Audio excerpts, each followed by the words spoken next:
Hey everyone, फिर से स्वागत करती हूँ अपनी सी चैनल बेसिक संगीत ऑफिशियल में। अभी तक का सेशन काफ़ी इंटरेस्टिंग रहा, लेकिन इसे यहीं तक स्टॉप नहीं करना है। अगर हम म्यूज़िक बिगनर्स हैं तो हमें और से और जानने की ज़रूरत है। मैं लेकर चलती हूँ वर्ण की सेक्शन की ओर, यानी आज पढ़ेंगे वर्ण के लेसन को कि आखिर म्यूजिक में वर्ण की क्या इम्पोर्टेंस है।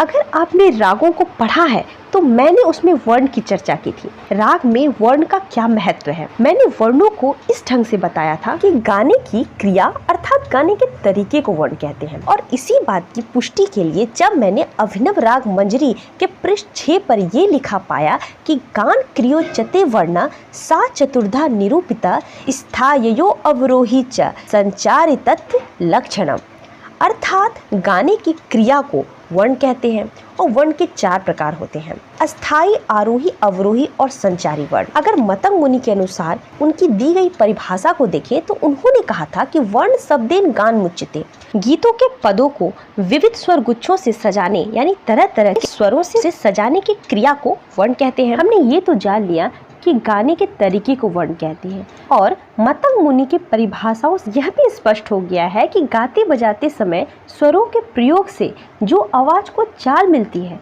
उसे ही वर्ण कहते हैं।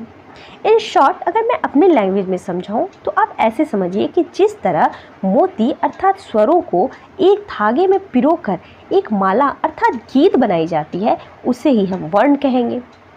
लेकिन वो तरीका क्या है, ये जानने के लिए हम वर्ण के प्रकार को देखेंगे। वर्ण के पहले प्रकार का नाम है अस्थाई वर्ण। जैसा कि नाम से स्पष्ट है, अस्थाई यानी किसी भी चीज पे स्थायी रूप से ठहरना। यहाँ कहने का अर्थ होगा कि किसी भी एक स्वर पे बार बार ठहरने या उच्चारण करने या गाने बजाने की क्रिया को स्थायी वर्ण कहते हैं। जैसे कि सा सा रे रे गा गा मा मा, कुछ इसी प्रकार। नेक्स्ट आता है आरोही वर्ण, और इसमें ना जब आप नीचे स्वर से ऊंचे स्वर को चढ़ते हैं, जैसे कि सा से लेकर सा तक, सा रे गा मा पा धा नी सा, वहीं अवरोही वर्ण में ऊंचे स्वर से नीचे स्वर के आने की या गाने की क्रिया को अवरोही वर्ण कहते हैं। सा नी धा पा मा गा रे सा, यानी आरोही वर्ण असेंडिंग ऑर्डर और अवरोही वर्ण डिसेंडिंग ऑर्डर होगा। वही संचारी वर्ण अस्थाई, आरोही और अवरोही इन तीनों का मिश्रण है। इसमें ना कभी कोई स्वर ऊपर चढ़ता है तो कोई स्वर नीचे उतरता है, तो कोई स्वर बार बार उच्चारित किया जाता है। सा सा रे रे गा गा मा मा पा पा धा धा नी नी सा सा, सा सा नी नी धा धा पा पा मा मा गा गा रे रे सा सा। आई होप यहाँ तक आपको दिक्कत नहीं आया होगा, और अगर आया है तो आप मुझे कमेंट सेक्शन में पूछ सकते हैं। एक बात हमेशा ध्यान में रखिएगा कि किसी भी राग का स्वरूप तभी मनोरंजक और कर्ण प्रिय बन सकता है जब उसके गाने बजाने का ढंग, स्वरों का चलन, राग में लगने वाले स्वरों की प्रकृति सही और स्पष्ट हो। केवल आरोह अवरोह लगाने से वह स्पष्ट नहीं हो सकता है। और राग की परिभाषा भी यही कहती है कि जो ध्वनि स्वर और वर्ण से सुशोभित होती है उसे राग कहते हैं। चलिए, जहाँ एक ओर राग में स्वरों का महत्व है, वहीं दूसरी ओर वर्ण का भी एक विशेष महत्व हमने देखा।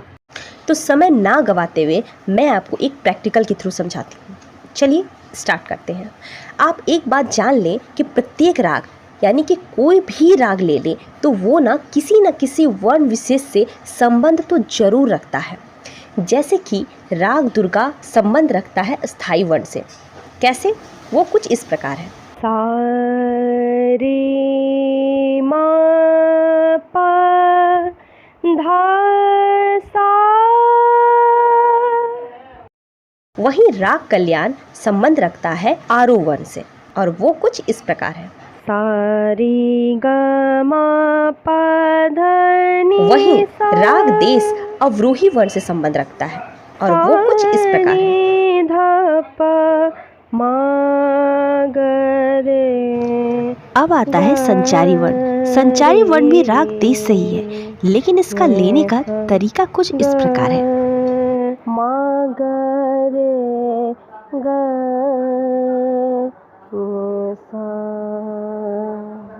तो चलिए, बेसिक संगीत ऑफिशियल अब आपसे इजाज़त चाहता है और आगे की कोशिश ये रखता है कि आपको और अच्छे से समझा सके। तो तब तक के लिए बाय।